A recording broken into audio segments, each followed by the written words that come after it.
देखिए, इंदौर में एक तरफ हर वर्ष गर्मी रिकॉर्ड तोड़ रही है। इस साल 2024 में भी गर्मी ने रिकॉर्ड तोड़ा है और 44.5 का टेम्परेचर दर्ज किया गया है। पिछले एक सप्ताह से इंदौर में बहुत ज़्यादा गर्मी पड़ रही है और इंदौर जिस तरह से विकसित हो रहा है, यहाँ पर जिस तरह से आबादी बढ़ रही है, नई नई कॉलोनियाँ बन रही हैं, उतना ही यहाँ का जंगल, यहाँ की हरियाली, यहाँ के गार्डन समाप्त होते जा रहे हैं। और इस वक्त मैं इंदौर के एक ऐसे क्षेत्र में हूँ, एमओजी लाइंस, जो इंदौर का एक सिटी फॉरेस्ट के रूप में हम कह सकते हैं। एक छोटा सा शहर के मध्य में जंगल है, एक ऐसा जंगल जहाँ कम से कम 1000 पेड़ होंगे, जो अलग अलग प्रजाति के बड़े विशालकाय पेड़ हैं।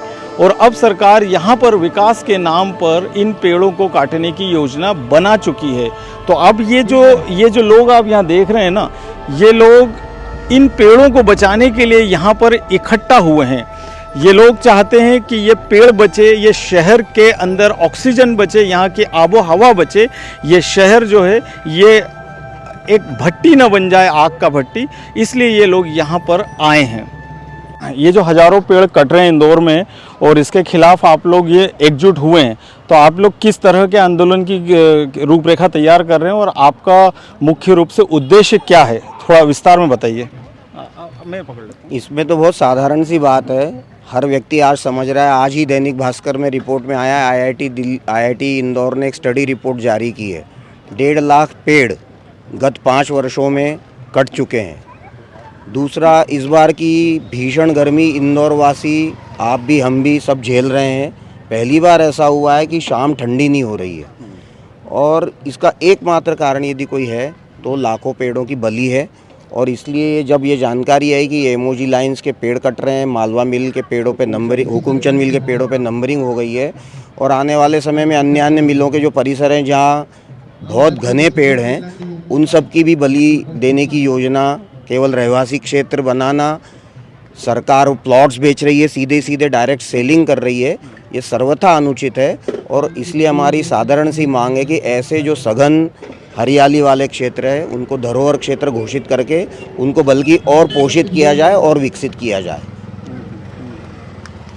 साथ ही साथ शासन एक पुनर्घनत्वीकरण नीति लाया है, जिस पुनर्घनत्वीकरण नीति के अंतर्गत अभी अखबार में आया था 65 सरकारी विद्यालयों का डीपीआर बन गया है, जिनको रीडेंसिफिकेशन के अंतर्गत घनत्वीकरण किया जाएगा। जबकि आज पूरी दुनिया समझ रही है पुनर्विरलीकरण की ज़रूरत है, न कि घनत्वीकरण की। आबादी का घनत्वीकरण ये प्रकृति का नाश करता है, और ये जो आबादी एक ही जगह इकट्ठी हो रही है, उसकी बजाय उसको विरल किया जाए, न कि घनीभूत किया जाए। देखिए, ये तो आपने अपनी बात कही कि आप लोग क्या चाहते हैं, लेकिन अगर सरकार अपने मुद्दों से नहीं हटती, अगर वो इन पेड़ों को काटती ही है, तो आगे आपका आंदोलन किस ओर जाएगा? ये एक लोकतांत्रिक देश है, और लोकतंत्र में सभी प्रकार के जितने भी हमारे पास उपाय हैं, हम सबका सदुपयोग करेंगे। हम अभियान चलाएंगे, जन जागरण करेंगे, पत्रक हमने छापा है, प्रत्येक को जन जागरण के पत्रक देंगे, हस्ताक्षर अभियान चलाएंगे, ज्ञापन देंगे, प्रदर्शन करेंगे। ये हमारे मौलिक अधिकार है, उन सब का हम इस्तेमाल करेंगे, और सरकार पे जनमानस का दबाव बनेगा। सरकार मानती है, मानेगी इस बात को भी। हमारा जो भी आंदोलन है, ग्वालियर के ठाटीपुर में भी हमने चलाया था, ऐसा ही हम यहाँ भी चला रहे हैं। इंदौर की जनता का प्रतिसाद, आज पहली बार बैठक बुलाई है, लोग आए हैं स्वेच्छा से, दूर दूर से आए हैं, और हमको पूरा विश्वास है कि धीरे धीरे ये, और विशेष करके नई पीढ़ी के बारे में मेरे को ज़्यादा भरोसा है। नए बच्चे जो हैं, कॉलेज के लड़के लड़कियां, वो इस विषय में काफ़ी संवेदनशील हैं, वो भी आगे धीरे धीरे जुड़ेंगे। कि आज जो ये पेड़ देख रहे हैं, ये आज और कल के पेड़ नहीं लगा है, ये करीब 100 से 150 वर्ष पूर्व जो पेड़ लगे हैं। आज एक पेड़ को बड़ा करने में सालों लग जाते हैं। तो हम शासन से यही निवेदन करते हैं कि घनत्वीकरण का जो है उद्देश्य रखें, उजाड़े नहीं।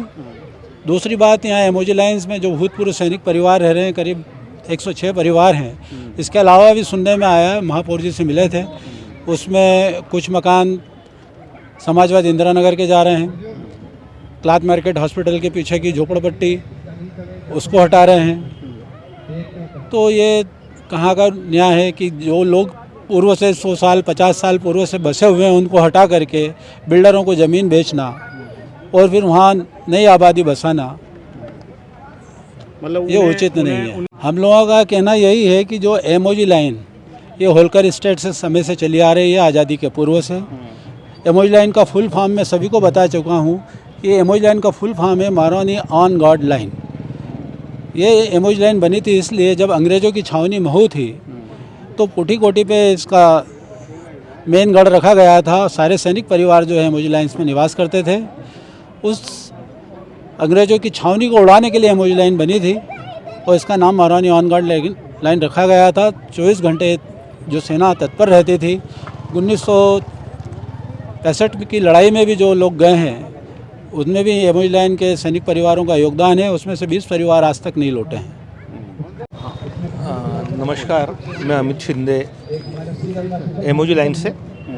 ये आप जो देख रहे हैं, आज हमारी जो एक छोटी सी चिंगारी थी, हमारे एक सैनिक परिवार जो 1926 से यहाँ पर निवासरत हैं, जो 100 साल आज हमारे बूढ़ी बड़वे पर हमने 99 वर्ष बनवाया है। इसकी जो रूप लिखावट, इसके अंदर जो प्रूफ है हमारे पास, वो गेजेटियर 1930 में लिखा हुआ है। 2 प्रकार की जो लाइनें रहती है वो सारी चीज़ें एविडेंस हमारे पास हैं। अब प्रशासन ये बोल रहा है कि आपके पास क्या है, तो हमारे पास गेजेटियर जो अंग्रेजों ने लिखा हुआ है उसके कुछ शब्द हमारे पास है। अब उसमें एमओजी लाइन्स तो लिखा नहीं है, उसमें बारी घाट है, एमओजी लाइन्स है। इस प्रकार से नाम चेंज होते हैं। क्या होता है कि एक आदमी रहता है या एक पर्सन रहता है, उसके भी 2-3 नाम रहते हैं, तो इसके भी ऐसा रहा है। उसके बाद आज जो हमारी वो थी कि आज हम लोगों को बेघर करने की जो इनकी वो थी, योजना थी, सोच थी, वो सोच पूरी नहीं हो पाई क्योंकि ये भूतपूर्व सैनिक है। सैनिक शब्द है, ये भूमि के लिए जिंदा रहे, भूमि के लिए मरे हैं और भूमि के लिए हमेशा तत्पर तैयार रहेंगे। तो उसकी ये बात हुआ कि आज हमारे बीच में कम से कम 10 से 15 एनजीओ और भी आए हैं जो इस सत्य की आवाज़ में हमारे साथ में है, आज आप देखेंगे जनहित पार्टी, उससे जुड़े हुए बारगल साहब और कई एनजीओ हमारे पास आए हुए हैं, हमारे साथ चल रहे हैं। और अभी हमारी ये है कि जो हरियाली है, आज हमारे पास कम से कम यहाँ पे 1000 से 1500 झाड़ हैं, बड़े बड़े झाड़ हैं, नीम है, पीपल है, जो मुख्य झाड़ है। ऐसा नहीं कि छायादार झाड़ है, फलदार झाड़ है, छायादार झाड़ है और प्राचीन झाड़ है, प्राचीनता है इस क्षेत्र में। अब वो क्या प्रशासन इस तरीके से आप देखेंगे पीछे तो 3 हमारे वो पीपल हैं, उसको धराशायी कर दिया, आम के पेड़ को धराशायी कर दिया। जबकि इस तरीके से झाड़ को जो हम एक पौधा उगाते हैं तो कम से कम एक पौधे को बड़ा होने के लिए कम से कम 30 से 50 साल लगते हैं, बड़ा होने के लिए, है ना, पूरा बड़ा होने के लिए। तो हमारे जो झाड़ आप पीछे देख रहे हैं कम से कम 100 साल से हैं, 80 साल के हैं।